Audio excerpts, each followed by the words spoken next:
آج یہ مسجد کن کی ہے؟ لوگ کہتے ہیں یہ مسجد اہل الحدیث کی ہے. کسی نے لکھ کے لگا دیا یہ اہل سنت والجماعت حنفی بریلوی کی ہے. کسی نے لکھ کے لگا دیا یہاں پر تبلیغی جماعت کا داخلہ ممنوع ہے. کسی نے لکھ کے لگا دیا یہاں پر دوسری جماعت کروانا ممنوع ہے. کسی نے لکھ کے لگا دیا کہ یہاں پر صرف اور صرف امام مسجد خطیب حنفی بریلوی ہوگا. کسی نے کہہ دیا شافعی مالکی ہوگا. کسی نے کہا کوئی اور ہوگا. کسی نے کہا یہاں پر اذان اس طریقے سے ہوگی. کسی نے کہا نماز اس طریقے سے ہوگی. کسی نے کہا ہمارا نکاح کا خطبہ ایسا ہوگا. اور تمہارے نکاح کے خطبے بھی اپنے ہیں, تمہاری اذانیں بھی اپنی ہیں, تمہارے غمی اور خوشی کے تمام مواقع اپنی مرضی کے ہیں. تم نے اپنے آپ کو اذان کے اندر بھی اللہ اکبر کچھ الفاظ کو اپنی مرضی سے شامل کر لیا. نماز کے پہلے سنت طریقے کو چھوڑ دیا. نماز سے پہلے بھی بدعات والے الفاظ کو شامل کر لیا. تم نے اللہ اکبر کوئی ایک موقع چھوڑا ہی نہیں. کس کس کا نام لو؟ تم نے زندگی سے لے کر موت تک, قبر تک, اس مردے کو دفنانے تک تم نے اس قبر کے اوپر کھڑے ہو کر بدعات کا انعقاد کیا. تلاوت قرآن اور مختلف صورتوں کا جنازے کو اٹھاتے وقت جو تم نے طریقہ اختیار کیا, اللہ کی قسم کسی ایک مسئلے کا بھی قرآن اور حدیث میں اس کا وجود نہیں ہے, وہ موجود نہیں ہے.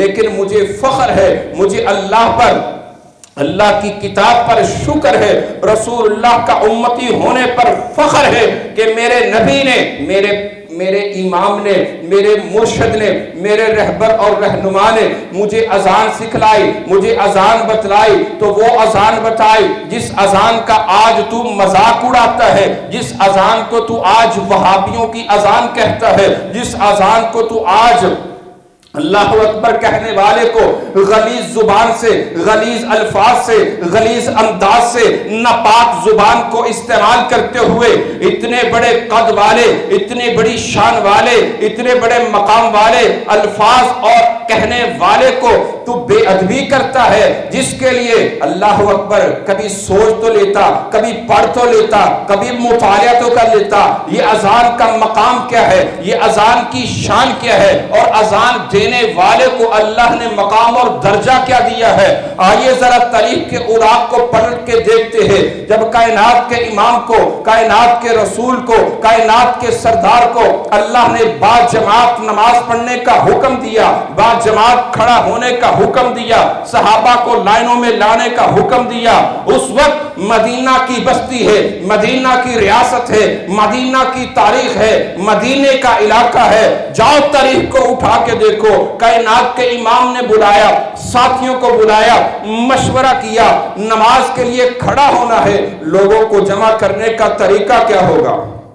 صحابہ نے کہا یا رسول اللہ صلی اللہ علیہ وسلم آگ کو جلایا جائے, آگ کو جلایا جائے, ایک وہ کہتے ہیں نا پامبڑ لگا دیا جائے, بڑی آگ کا شعلہ بلند کر دیا جائے, لوگوں کو پتا چل جائے گا. میرے اور آپ کے پیر و مرشد نے کہا میں کسی سے تشبیہ کرنے والا. یہودی آگ کی پرستش کرتے ہیں, آگ کی پوجا کرتے ہیں, آگ کی عبادت کرتے ہیں. میں کسی کی اللہ کے علاوہ عبادت کرنے کے لیے تیار ہے, اور آگ جلا کے, روشنی جلا کے میں اللہ کی عبادت کے لیے تیار نہیں ہوں. اور نبی کے نام پر روشنیاں کرنے والوں, نبی کے نام پر چراغاں کرنے والوں, نبی علیہ السلام نے تو اللہ کی عبادت کے لیے آگ جلانے سے بھی منع کر دیا, چراغاں کرنے سے منع کر دیا. دوسرے نے کہا اللہ کے رسول گلیوں بازاروں میں آوازہ بلند کر دیا جائے, وقت الصلاۃ کے الفاظ کہہ دیے جائیں. رسول اللہ نے فرمایا یہ اپنے ساتھیوں کو مشکل میں ڈالنے والی بات ہے, لیکن آئیے کچھ نے کچھ مشورہ دیا. قربان جاؤ اس نبی کے یار پر, اس نبی کے وفادار پر کہ جس کو رات نیند آتی ہے, رات سوتا ہے, آرام کرتا ہے, اللہ خواب میں اس کو کچھ کلمات سناتا ہے. اللہ رب العالمین نے جب اس کو وہ کلمات سنائے، اس نے صبح اٹھ کر رسول اللہ کی مجلس میں آ کر رسول اللہ کو وہ الفاظ سنائے، اللہ کے رسول مجھے اللہ نے یہ الفاظ سنائے ہیں، میں نے خواب کے اندر یہ الفاظ سنے ہیں، میرا دل چاہتا ہے ان الفاظ کو ادا کر دیا جائے اور ان کے ذریعے مسلمانوں کو، ساتھیوں کو، مومنوں کو، موحدوں کو اللہ کے گھر بلا لیا جائے۔ رسول اللہ صلی اللہ علیہ وسلم نے فرمایا اللہ اکبر، اے میرے یار، اے میرے ساتھی، اے میرے وفادار، وہ الفاظ تو سناؤ۔ اللہ اکبر، وہ یار بھی کیسا تھا، وہ وفادار بھی کیسا تھا، جس کا نام اسم گرامی عمر بن خطاب رضی اللہ تعالی عنہ ہے۔ وہ عمر بن خطاب جس کو اللہ سے مانگ کر لیا گیا، سوال کر لیا گیا، جس کو اللہ کے سامنے ہاتھ پھیلا کر لیا گیا، جولی اٹھا کر مانگا گیا، آنکھوں میں آنسو لا کر اللہ سے سوال کیا گیا، اللہم اعز الاسلام و عمر بن خطاب، اللہ اسلام کو عزت دے، اسلام کو شان دے، اسلام کو مقام دے، عمر بن خطاب کے ساتھ دے۔ وہ عمر بن خطاب آج خواب دیکھتا ہے، خواب کے اندر اللہ عمر بن خطاب کو اذان کے کلمات سناتا ہے۔ اللہ اکبر، وہ عمر بن خطاب نبی کو سناتا ہے، نبی کہتا ہے بلال کو بلاؤ، بلال کو بلایا گیا، کہا عمر بن خطاب سے الفاظ سنتے جا، اس کو دہراتے جا، اور آج اس عمر بن خطاب کی موجودگی کے اندر اللہ اکبر ان الفاظ کو ذرا سنا دے، ان کو کھڑا کر دے۔ وہ عمر بن خطاب رضی اللہ تعالیٰ عنہ جب اسلام لاتا ہے، جب اسلام لانے کے بعد ان الفاظ کو دہراتا ہے، سناتا ہے، اللہ اس کے ذریعے اس کو شان اور عزت اور مقام دیتا ہے۔ وہ اذان کون سی تھی، کلمات کون سے تھے، وہ الفاظ کیا تھے؟ اللہ کی قسم، نہ الصلاۃ والسلام علیک یا رسول اللہ کے کوئی الفاظ تھے، نہ کوئی اور تھے، نہ کوئی دوسرے تھے۔ وہ الفاظ کیا تھے؟ اللہ اکبر، اللہ اکبر، اشہد ان لا الہ الا اللہ، اشہد ان محمد الرسول اللہ، حی علی الصلاۃ، حی علی الفلاح، الصلاۃ خیر من النوم۔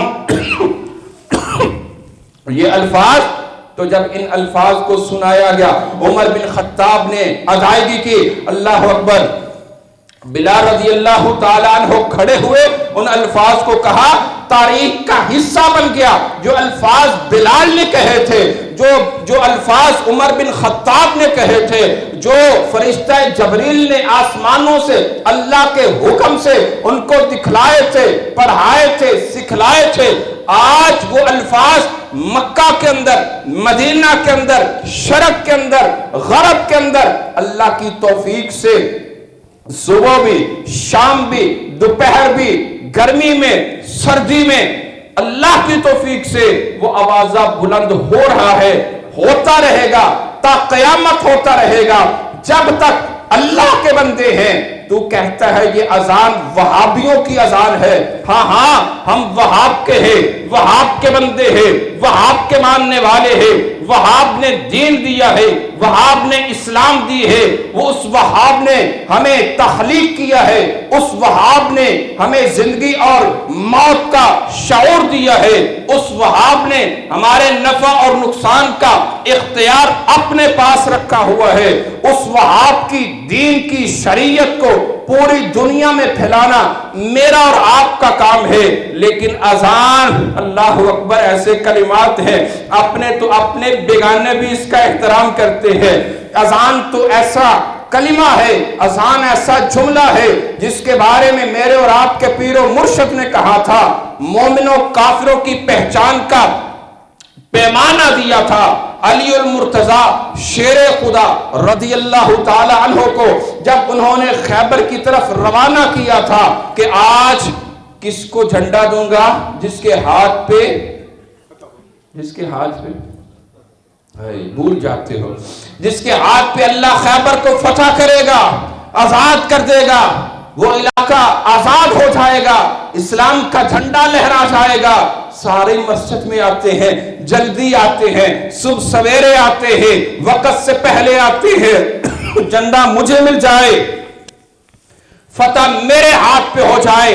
میں کمزور ہو سکتا ہوں لیکن میرے نبی کی بات کمزور ہو سکتی؟ یہ کیا ہے؟ عقیدہ ہے۔ یہ کیا ہے؟ ایمان ہے. میں کمزور ہوں لیکن میرے نبی کی بات کمزور ہے. میرے نبی نے کہہ دیا فتح ہوگی، ضرور ہوگی، وہ چاہے کوئی ایک کھڑا ہو جائے. اللہ اکبر. نظر دوڑائی، دیکھا، ڈھونڈا، لیکن اس کے اندر وہ موجود نہیں ہے. وہ کون ہے؟ وہ علی المرتضیٰ ہے، شیر خدا ہے. کہا کہاں ہے علی؟ کہا اللہ کے رسول وہ آج گھر میں ہے. کیوں پوچھا؟ کیوں پوچھا؟ کہ جب وہاں پہ موجود ہے. اگر پتا ہوتا تو پوچھنے کی ضرورت ہے. اگر پتا ہوتا تو پوچھنے کی ضرورت ہے.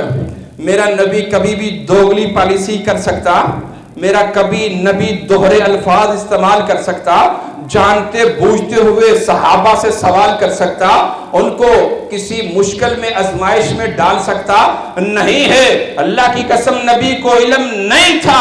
پوچھا علی کہاں ہے؟ رسول اللہ کو بتایا گیا وہ گھر ہے. سوال کیا کیوں گھر ہے؟ کہا اللہ کے رسول بیمار ہے، آنکھوں میں تکلیف ہے. کہا بلاؤ.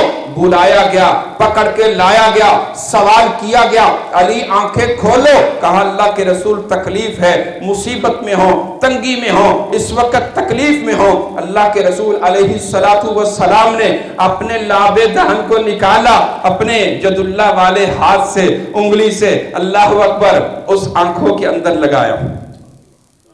وہ لاب دہن جب اس آنکھ کے اندر لگتا ہے علی کی آنکھیں کھل جاتی ہیں. علی سے پوچھا علی نظر ٹھیک آ رہا ہے؟ کہا اللہ کے رسول پہلے سے بہتر نظر آ رہا ہے. کبھی تکلیف ہوئی نہیں، لیکن قربان جاؤں اس لاب دہن پر. وہ لاب دہن آج علی کی آنکھوں پہ لگ رہا ہے، علی کی آنکھیں ٹھیک ہو رہی ہیں. کبھی یہ لاب دہن 1400 صحابہ کے لیے ایک تھالی پلیٹ کنالی کے اندر گوندا جانے والا آٹا اس میں ڈالا جاتا ہے. 1400 کے لشکر کو روٹیاں کفایت کر جاتی ہے.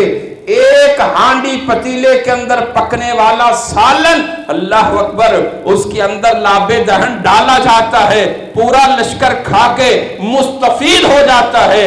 اس لاب دہن پر قربان جاؤں وہ غار یار جب غار کے اندر اپنے نبی کے لیے حفاظت کے لیے، پہراداری کے لیے سارے سوراخوں کو بند کر دیتا ہے، ایک سوراخ باقی بچتا ہے.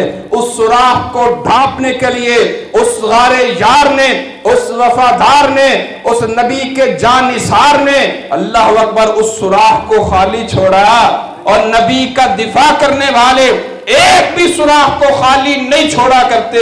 نبی کے دفاع کے لیے نبی کی اذان کی بات آئے، نبی کی نماز کی بات آئے، نبی کی مسواک کی بات آئے، نبی کے نالین کی بات آئے، نبی کے امامہ کی بات آئے، نبی کی نماز کے اندر رفع الیدین کی بات آئے، نبی کی نماز کے اندر فاتحہ خلف الامام کی بات آئے، نبی کی نماز کے اندر آمین بالجہر کی بات آئے، نبی کی شریعت کے اندر وہ طلاق کا مسئلہ آ جائے، نبی کی شریعت کے اندر کوئی اور بات آ جائے، اللہ کی قسم ہر وقت اپنے ہاتھ میں کتاب اللہ کو، رسول اللہ کی حدیث کو اٹھا کر منبر و محراب میں آ کر وہ رسول اللہ کا دفاع کرتے ہیں. ایک بھی مسئلہ میں پیچھے نہیں ہٹتے. کیوں نہیں ہٹتے؟ ہمارے نبی نے ہمیں کامل اکمل شریعت ہم تک پہنچائی ہے. کہاں سے پہنچائی ہے؟ جہاں سے اللہ نے حکم دیا تھا الیوم اکملت لکم دینکم واتممت علیکم نعمتی ورضیت لکم الاسلام دینا. اے نبی آج کے دن میں نے تجھ پر اپنا دین مکمل کر دیا ہے، کامل کر دیا ہے. اور رب نے اپنی رضا کا اعلان بھی کر دیا ہے. وہ کس بات پر رضا کا اعلان کیا تھا؟ ورضیت لکم الاسلام دینا. تمہارا دین کیا ہے؟ تمہارا دین کیا ہے؟ اسلام ہے. یہاں سمجھنا آئے. اللہ اکبر. آل عمران کی وہ آیہ کریمہ یاد کر لینا جہاں کہا ان الدین عند اللہ الاسلام. اللہ کے نزدیک اگر کوئی دین ہے تو وہ دین اسلام ہے. یہ فقہ حنفی ہو، شافی ہو، مالکی ہو، حنبلی ہو، جعفری ہو، کوئی اور ہو، اللہ کو ان فقوں کی ضرورت نہیں ہے۔ اللہ اگر کسی دین کو پسند کرتا ہے، رب کعبہ کی قسم ہے، وہ اسماعیل کو، وہ ابراہیم کو، وہ جناب داؤد علیہ السلام کو، وہ یوسف علیہ السلام کو، وہ تمام انبیاء کو اس بات کا پابند کرتا ہے۔ ثم جاءکم رسول مصدق لما معکم لتؤمنن به ولتنصرنہ۔ یاد رکھو سارے اماموں، سارے نبیوں، سارے رسولوں، میرے وعدے کی پاسداری کرنی ہے۔ ثم جاءکم رسول، جب میرا آخری نبی آ جائے، رسول آ جائے، لَتُؤْمِنُنَّ بِهِ وَلَتَنْصُرُنَّ، تم نے میرے نبی کا کلمہ پڑھنا ہے، تم نے میرے نبی کی شریعت کو ماننا ہے، میرے نبی کی بات کو ماننا ہے۔ تمہاری نبوت ختم ہو جائے گی، تمہاری رسالت ختم ہو جائے گی، میرا نبی امام ہوگا، تم اس کے مقتدی بنو گے، میرا نبی رہبر اور رہنما ہوگا، تم اس کے کارکنان اور فداکار بنو گے۔ سب نے اپنے وعدے کی پاسداری کر دی۔ اللہ کی قسم بات ادھوری نہ رہ جائے۔ جو سپاہ سالار کا وفادار ہوتا ہے، جانثار ہوتا ہے، ہر مسئلے کا دفاع کرتا ہے، ہر سوراخ کو بند کرتا ہے، لیکن بات تھی لاب دہن کی۔ جب اس سوراخ کو بند کرنے کے لیے اپنی ایڑی کو، اپنے جسم کو اس سوراخ کے آگے کر دیا، اپنی جان کو خطرے کے اندر ڈال لیا۔ اللہ اکبر، آزمائش بھی پھر اللہ کرنے والا ہو، جانچنے والا، پڑتال کرنے والا بھی اللہ ہو۔ اس میں پھر کوئی منافق کامیاب ہو سکتا، کوئی بے ایمان کامیاب ہو سکتا، کوئی مرتد کامیاب ہو سکتا نہیں ہے۔ اس میں کامیابی کس کی ہے، کامرانی کس کی ہے؟ جن کے بارے میں رب نے قرآن میں کہا ہے اولئک الذین امتحن اللہ قلوبہم للتقوی، ان کے دلوں کو، ایمانوں کو پرکھ لیا ہے ماسوائے تقوی کے، ماسوائے اللہ کی محبت کے، ماسوائے رسول اللہ کی محبت کے۔ ان کے دلوں میں کچھ اور نہیں ہے، اللہ کے رسول کے علاوہ کسی کو مرشد مانتے نہیں ہے، اللہ کے رسول کے علاوہ کسی کو امام مانتے نہیں ہے، اللہ کے رسول کے علاوہ کسی سے پیار اور محبت کرتا ہی نہیں ہے، اللہ کے رسول کے علاوہ کسی سے عقیدت اور نسبت رکھتا ہی نہیں ہے، اللہ کے علاوہ کسی سے ڈرتا ہی نہیں ہے۔ اللہ اکبر، ان کے دل میں ڈر ہے، محبت ہے، عقیدت ہے، اللہ اور اس کے رسول کی ہے۔ اللہ اکبر، کیا فرمایا کہ جب اس کو اللہ نے آزمایا تو سارے سوراخوں کی بجائے، کپڑے والوں کی بجائے، سوراخ اس سے ڈستا ہے جس کے آگے ایڑی ابو بکر صدیق کی ہے۔ جب ایڑی پہ اللہ اکبر اس نے ضرب لگائے، چوٹ لگائے، اور یاد رکھو دشمن جب چوٹ لگاتا ہے پاؤں میں گرتا ہے، کہا ہے اللہ اکبر، قدموں میں گرتا ہے، قدموں میں گر کے چوٹ لگاتا ہے۔ جب اس نے چوٹ لگائی، ضرب لگائے، سانپ نے ڈس لیا، اللہ اکبر، لیکن خود اپنی جان پہ سہ لیا، اپنے جانثار کے، اپنے پیشوا اور اپنے امام کے آرام میں خلل ڈالا، اپنے نبی کو جگایا، اپنے نبی کو بتایا، اپنے نبی کو اٹھایا، اپنے نبی کی اس آرام کی کیفیت کو تبدیل کیا نہیں ہے، لیکن انسان تھا۔ یہاں بھی بات سمجھنے والی ہے، وہ جس کو ڈسا گیا وہ کون تھا؟ وہ ابو بکر صدیق انسان تھا۔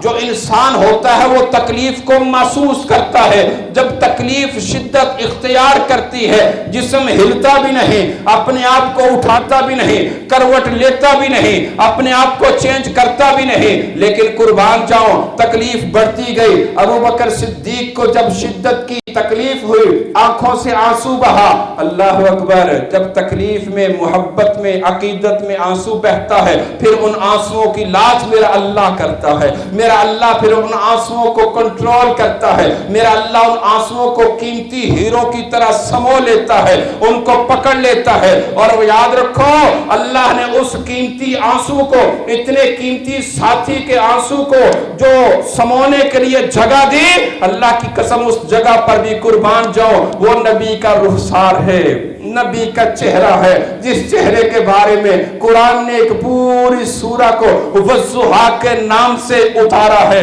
وضحا کے چہرے والے،